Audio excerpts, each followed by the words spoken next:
Well, good morning there, everybody. This is Robert, Craps for Life. We made it back from Biloxi.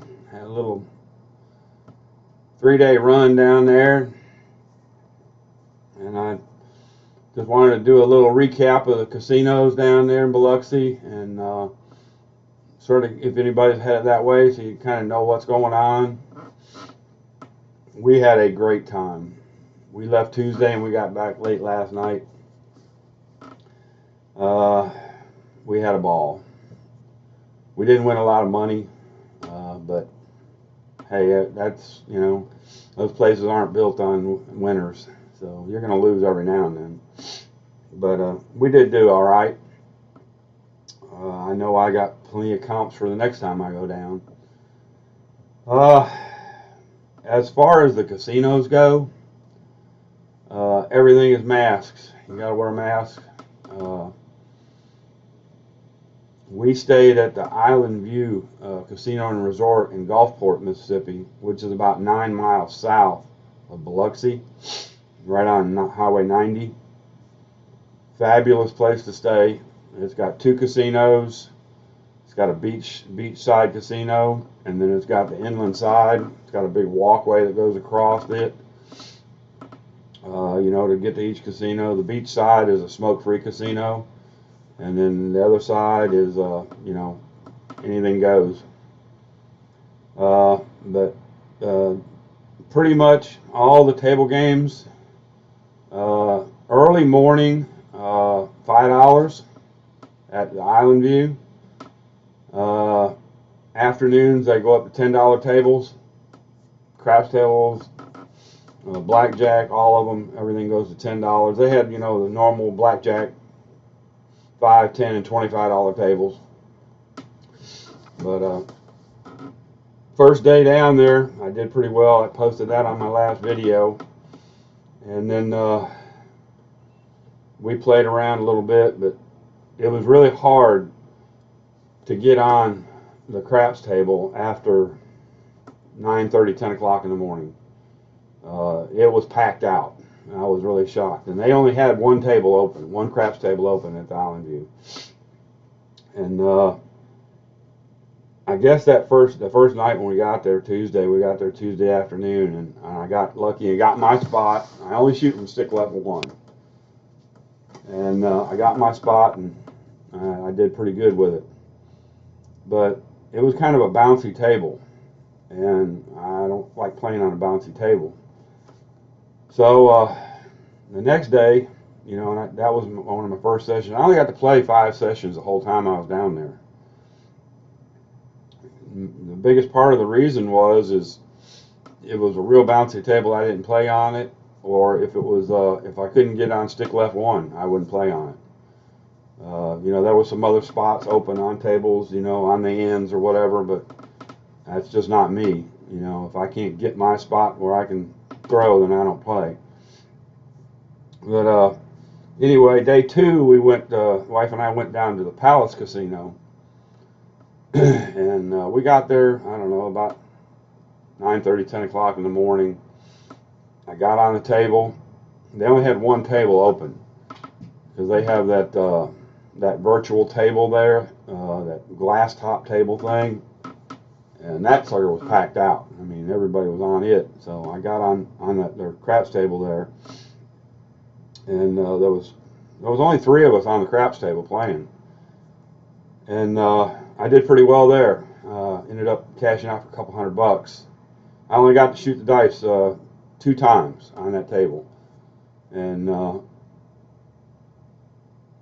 I got to shoot 3 times on that table, and then the wife called me. She was ready to go have lunch. They have a fabulous buffet at the Palace Casino.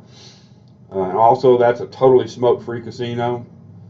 So for you smokers out there, if you go down to the Palace, they have smoking lounges and stuff that you got to leave the casino floor and you can go into and have a smoke or whatever. But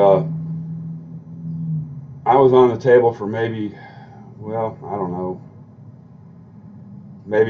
45 minutes, because after I got there, there was only 3 of us on the table, and it seemed like as soon as the dice come to me, the table just filled up. I guess they got tired of losing money on that glass top crapless table or craps table, whatever their thing is down there. And I shot pretty good. I got up into the teens. I had 2 rolls in the teens, but I wasn't betting anything heavy. You know, I was just conservative. I was playing 44 inside and just doing a press and collect. So after my 3rd roll, wife called me and we went and had lunch. And then there was no getting back on the table. It was just loaded down. So we left there and we went back to our hotel and didn't play the rest of Tuesday at all because you just couldn't get on the table. They only had 1 table open there at Island View. So anyway, Thanksgiving Day, we stayed at Island View. We met some friends down there. They come down and we had lunch. Their buffet is awesome also. It's really good. The food is awesome. You don't touch anything though. You know, they have servers there to take care of everything for you. You just hold your plate and they dish it out to you, whatever you want. But anyway, couldn't get on the table, so we just played the old one-armed bandits and fooled around there and run my comps up. And then let's see. No, I take that back. That was my fourth time I did get on the table there at Island View later on that afternoon. Didn't do anything because it was a bouncy table. So it was like, I think I did a 0.7 out, and then I had like a 5 roll and 7'd out. And pretty much all the tables down there got minimum buy-ins now. Either $100 or $200. So you know about that. You just can't walk up and throw a 20 down on the table anymore. Then Friday morning, we went down to the Imperial Palace and $25 craps tables. They had some $15 blackjack tables, $25 blackjack tables, but they only had 1 table open. It was $25. So I said, well, you know, I was up a little bit. I said, I'm going to go ahead and give it a try. And that table was like rock hard. It was a nice table. It was a 12-foot table, just perfect what I've been practicing on. So I got on it. First roll, I think I threw, I don't know, like a 7 or 8 roll, 7'd out. And what was weird about it is that table didn't have high sides on it like I've got here. You know, like I showed you a couple of videos ago, I had to raise this up to make, well, that table was like, I mean, you can just stand flat-footed and reach halfway across the table and throw the dice. I mean, the sides on it were probably only 6, 7 inches tall. It's kind of wild. It blew my mind at first when I got on it. But I did get on 1 good roll there. And because we were fixing to leave, I was stupid. I didn't pull my bets down like I was supposed to. I said, well, I'm going to try to get it on up. And I had, I think I had $50 on the 4 and the 10. I had 75, and I had $80 on the 5 and the 9, and I had 60 on the 6 and the 8. And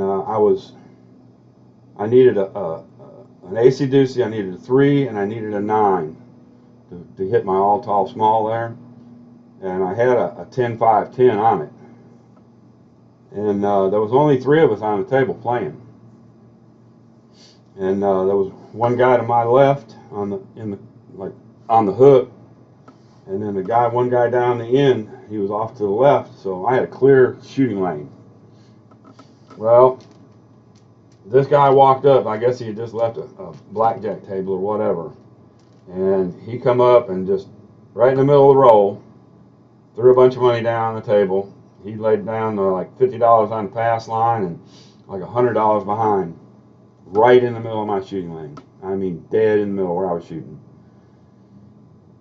And the dealers didn't say anything. And I looked down and I said, man, he's right in my landing zone where I was shooting at. So I said, well, I'll just adjust. And what I should have done is told the dealer to turn my bets off. And I didn't. And lo and behold, I adjusted to where I leaned out over the table a little bit more and threw straight down the middle of the table. 3, 4, 7, 7 out. So that ended that session.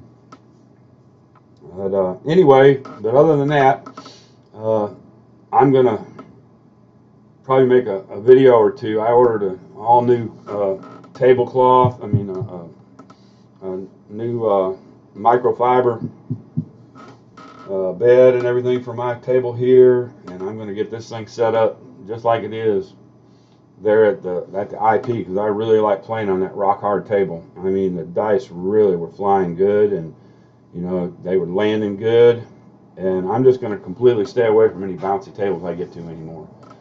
The Imperial Palace and the Palace Casino, their tables are both hard, and like mine here, mine's got a little tiny bounce to it. I only got one piece of underlayment under it. But those two casinos don't have anything. And when those dice hit down there, the way I throw, they were bouncing. I was about 6 inches off the wall, bouncing, hitting the back wall, and just dying. And I was having a pretty good roll until that yahoo come down there and screwed it up. But that's all right. There'll be another time we'll go. But anyway, I just wanted to give you guys a little quick heads up of what was going on. If anybody's headed down there, definitely stay away from the Golden Nugget. Their tables are like throwing onto a pillow. I mean, it's ridiculous there. We didn't go over there, but last time we went down there, I just stood and watched some people, you know, throw down there. And you know, the casino's beautiful. I mean, and the machines play pretty good, but their dice table is not for a controlled shooter. It's strictly 100% random. And that's the one thing I've seen a lot of too. There was only one other person that I seen at the casino we were staying at, the Island View, that was a controlled shooter. Everybody else was picking up the dice and, you know, doing all this kind of weird crap and then throwing them, and so I just stayed away from it. But anyway, I hope y'all had a wonderful Thanksgiving. Hope y'all didn't eat too much. I know I did. Like I said, next day or so I'm gonna try to get out here and finish up this $100,000 bankroll bill that Sarge and I are rocking and rolling on, and see if I can get that thing finished up, and then hopefully by then all my new felt and everything will be coming in. So I'm going to tear this table all apart and put that down. But anyway, I'm going to quit rambling. I just wanted to say hello to everybody, and thank you all for tuning in. I appreciate y'all, and y'all have a great weekend, and we will see you on the next one. This is Robert. We're out.